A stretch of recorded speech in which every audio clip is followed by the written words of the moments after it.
आपका एजुकेटर सैयद शाहबाज दिल से स्वागत करता हूं हमारे AME5 चैनल पे। तो जैसा कि अभी लोग जानते हैं दोस्तों कि हमने इस चैनल को लाने का मकसद ही ऑब्जेक्टिव यही था कि हम आपके लिए डिफरेंट डिफरेंट करियर पाथ्स लेकर आए। अभी तक हमने करियर अपॉर्चुनिटीज़ के रिलेटेड बहुत सारे अपॉर्चुनिटीज़ को, बहुत सारे वेज को, सब कुछ वीडियोस बना के आपको हमारे चैनल पे अपलोड कर दिया है। अभी तक आपने नहीं देखा है तो देख सकते हैं। और जब कभी भी मेरी आवाज़ गूंजती है चैनल पे तो समझ जाइएगा कि मैं कोई ना कोई आपके लिए रोज़ाना एक करियर अपॉर्चुनिटी के बारे में ही बात कर रहा हूँ। तो उसी सीरीज़ को कंटिन्यू करते हुए आज का जो हमारा टॉपिक है वो टोटली IPS एग्ज़ाम के ऊपर डिपेंड रहेगा दोस्तों। जैसा आप सभी लोग जानते हैं कि एस्टरडे मैंने एक सीरीज़ को स्टार्ट किया था गवर्नमेंट ऑफ इंडिया एग्ज़ाम्स की सीरीज़ को, जिसमें हमने मोस्ट प्रिविलेज जॉब जिसे हम कहते हैं इंडियन एडमिनिस्ट्रेटिव सर्विस IAS को कवर किया है, राइट। तो उसी तरह एक ऑल इंडिया सर्विसेज का एक सेकंड पार्ट मान लीजिए अब इसको IPS जिसे हम कहते हैं इंडियन पुलिस सर्विस दोस्तों, राइट। तो उसके बारे में आज हम जानने वाले हैं, उसके एलिजिबिलिटी क्राइटेरिया के बारे में और उसकी सैलरी के बारे में, क्या क्या एजुकेशनल क्वालिफिकेशन है, कितने बार अटेम्प्ट कर सकते हैं आप, कितनी सैलरी होगी, क्या क्या पावर रहेगा, क्या क्या रूल्स रहेंगे, सब कुछ वन बाय वन मैं आपको इस लेक्चर में डिस्कस करने वाला हूँ। तो चलिए शुरू करते हैं। शुरू करने से पहले एक छोटी सी रिक्वेस्ट है कि आप हमारे AME5 चैनल को लाइक, शेयर और सब्सक्राइब कर दीजिएगा ताकि जितने भी इंपॉर्टेंट वीडियोस हैं आपको टाइम टू टाइम अपडेट मिलता रहेगा दोस्तों। ओके, तो let's start with the basic definition. तो यहाँ पे आप सभी लोग देख सकते हैं IPS का फुल फॉर्म मैंने आपको बता दिया, it's an Indian police service दोस्तों।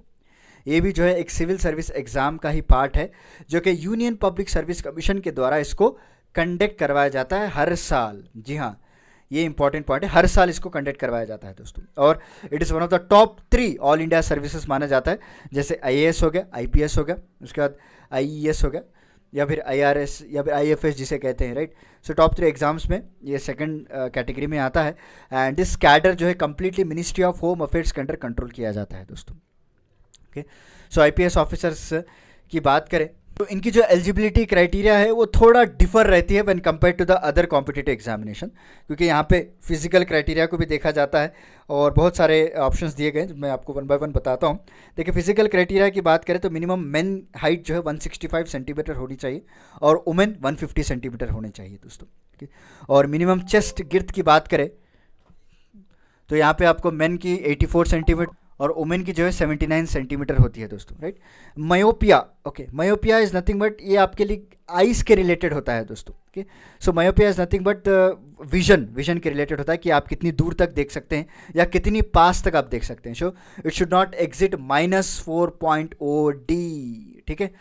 और हाइपर मायोपिया की बात करें, इट शुड नॉट +4.04D, मतलब एक्सीड नहीं होनी चाहिए। स्पेक्टिकल जो होते हैं ग्लासेस वो परमिटेड है और डिस्टेंस विजन भी आपको रखा गया है, should be 6/6 for the ward side vision 6/12। ठीक। एंड रही बात अभी नेशनलिटी की, देखिए जैसा मैंने कहा आपको प्रीवियस वीडियो में मैंने आपको बता दिया, you must be the citizen of India दोस्तों। ओके, और सब्जेक्ट ऑफ नेपाल और सब्जेक्ट ऑफ भूटान। और कोई टिबेटियन रेफ्यूजी है अगर इंडिया में आके बस गया है बिफोर January 1, 1962 तो फॉर परमानेंट सेटलमेंट ये भी एलिजिबल है दोस्तों, राइट।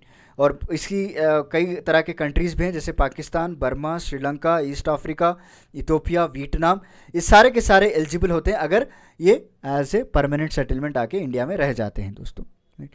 देन एजुकेशनल क्वालिफिकेशन की बात करें, so as usual the candidate must hold a bachelor degree from any kind of university recognized by UGC और possess any equivalent qualification.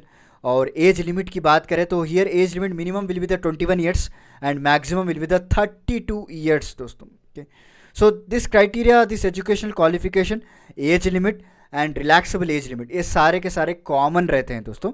But even though we are discussing separately तो मैं आपको बताना ज़रूरी समझा है। And in fact the number of attempts भी जो है वो भी कॉमन रहते हैं। What are the number of attempts we have discuss before? For general candidates it will be the 6 attempts up to 32 years. Scheduled caste and scheduled tribe no limits, okay. OBC 9 attempts. Physically handicapped की बात करें for general and OBC they will also have a 9 attempts. Since we are discussing separately, so we need to discuss the number of attempts also, because we cannot assume that the audience which are looking for IAS video, okay, they are not guaranteed that they will look for IPS. Okay, so maybe the IPS video will be new for them, so everything we have to discuss here.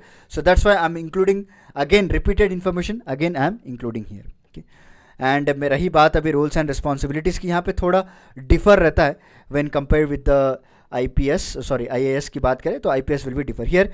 They will fulfil duties based on border responsibilities.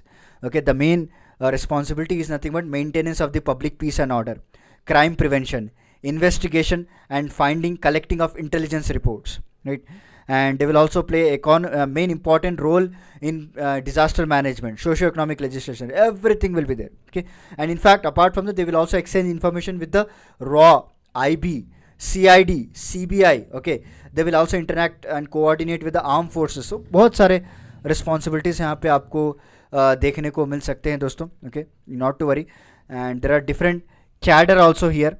So this cadre will be allotted based on the merit ranking of remaining candidates, और vacancy जो होती है उसके हिसाब से जो है आपको कैडर अलोकेट किया जाता है, right. And they will this cadre management of Indian police include the appointment of IPS officer also. And they will get basic training in Sardar Vallabh Bhai Patel institute जो हैदराबाद में है, वहाँ पे इनको ट्रेनिंग दी जाती है दोस्तों. तो यहाँ पे सैलरी की बात करें, देखिए IPS ऑफिसर की सैलरी रेंज होती है 56,100. ये मैं आपको बेसिक बता रहा हूँ, excluding this travel allowance, DNS allowance, HRA, ये सब मिला लेंगे तो it will increases, but basically 56,100. It will increase up to 2,25,000 per month दोस्त, अगर DGP कैडर की बात करें. Okay, but whatever the entry level IPS officer, the salary will be the same. It will increase us with the seniority and tenure. ठीक है. So this is about the IPS cadre, IPS Indian police service के बारे में हमने पढ़ा है. उम्मीद है कि आपको थोड़ा बहुत आइडिया लगा होगा. तो चलिए मिलता हूँ मैं आपको अगले लेक्चर में कुछ इंटरेस्टिंग टॉपिक के साथ. तब तक के लिए धन्यवाद. Take care, stay safe and stay happy. Thank you so much.